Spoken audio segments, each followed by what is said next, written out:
Andrew, one of the instincts that you write about is first impressions to classify. Can you please explain to me how we're hardwired to make quick judgments? Yeah, it's really the quick judgment point. Often people get a bit derailed or disappointed, a bit thrown by people. We find that people make quick judgments of me. And by the way, we could also acknowledge that we make quick judgments of others. And so it's not news that we humans make these quick judgments. What's handy to know is the reason we do it.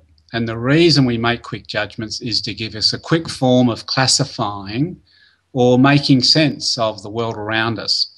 And we make those classifications into binary alternatives, which are really on a variation of good or bad. So if I meet someone for the first time, I have an interaction, I'm wandering past, in an unusual neighbourhood, I'm trying to decide where to have a coffee, I'll be making assessments about coffee shops based on that looks good or that looks bad coffee.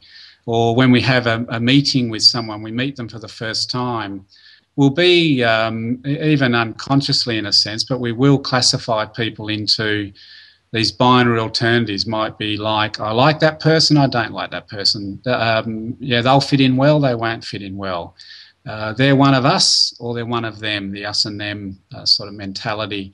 You've probably heard people around the organisation being classified as team players or not team players. That person's strategic, that person's tactical. So we deal with these binary alternatives really based on this variation of good versus bad, and it is a way in which we're able to handle the amount of stimuli, the interactions that we have with people based on this quick rule of thumb of classifying into binary alternatives. And whilst we're talking about that, actually, Andrew, where does that come from? So it comes from really the way in which we subconsciously are able to handle the amount of stimuli that hits us every moment of the day. So we're wandering on the savannah, we come across, or there's a rustle in the bush, or we come across another clan. It's just as well to be able to have a quick rule of thumb of making sense. Imagine if every moment of the day and the amount of stimuli that's coming in through our senses that we're needing to spend time, almost like a spreadsheet, going through the pros and cons. We just wouldn't be able to operate, or our brains wouldn't handle it. And so it's a ready way in which we're able to handle the amount of stimuli that we're dealing with, and just give us a quick rule of thumb so we can go about living and existing in the complex world, or the dangerous, in a sense of early ancestry, the dangerous world in which we operated. Following this thread, Andrew, can you also give me an example of a service provider that you experienced when it comes down to first impressions to classify?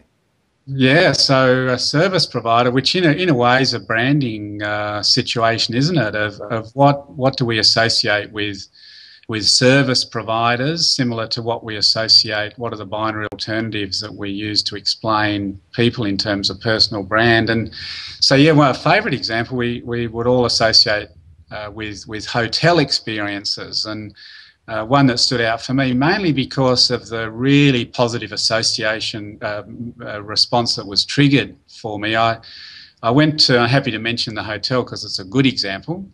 And I've just now classified the story so that viewers know that we're hearing a good versus a bad story. So it was a good story. It was a Western hotel.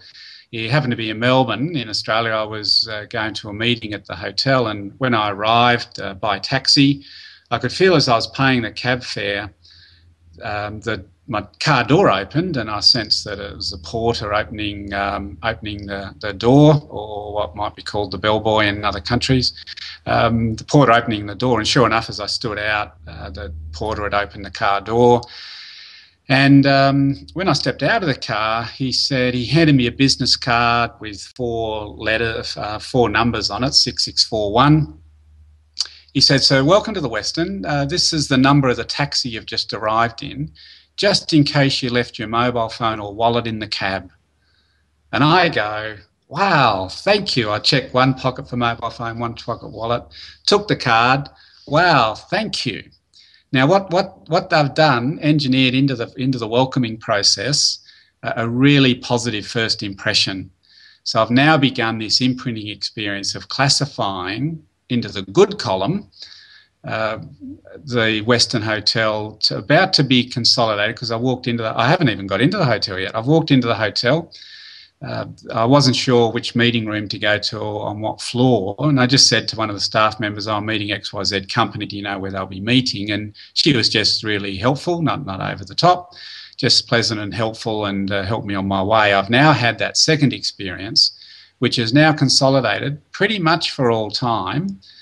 Positive feelings associated with the Western, which says in terms of their service brand, their, in a sense, personal brand, that I've now classified positive emotions. Whenever I see the word Western anywhere in the world or on an internet advertisement, I associate positive feelings associated with that. And I guess a point that then arises from that is once we make these quick judgments, classify into these alternatives, good versus bad, then it takes an awful lot to cause the other person or people interacting with us to change their point of view. That is, to reclassify their feelings or meanings about us or the service provider. And the other side of that is that if we've actually made a decision that something's not good, but in fact bad, does that work in the same way? Yeah, so it means that if we have an early experience which is bad, then, and let's say bad associated with us as in our personal branding, then it can take an awful lot of work on our part to alter the other person's impression. Let's say, for example, that I'm in charge of a project, and I've been given the project leadership.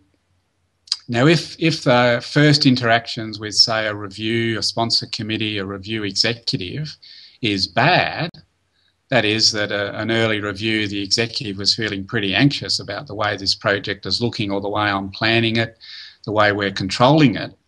If that first experience is a negative one, then it's just as well to be aware that probably for the life of the project, unless we work really hard and do so quickly, for the life of the project, that sponsoring executive is going to associate negative feelings and therefore a negative impression associated with the project and with the project manager.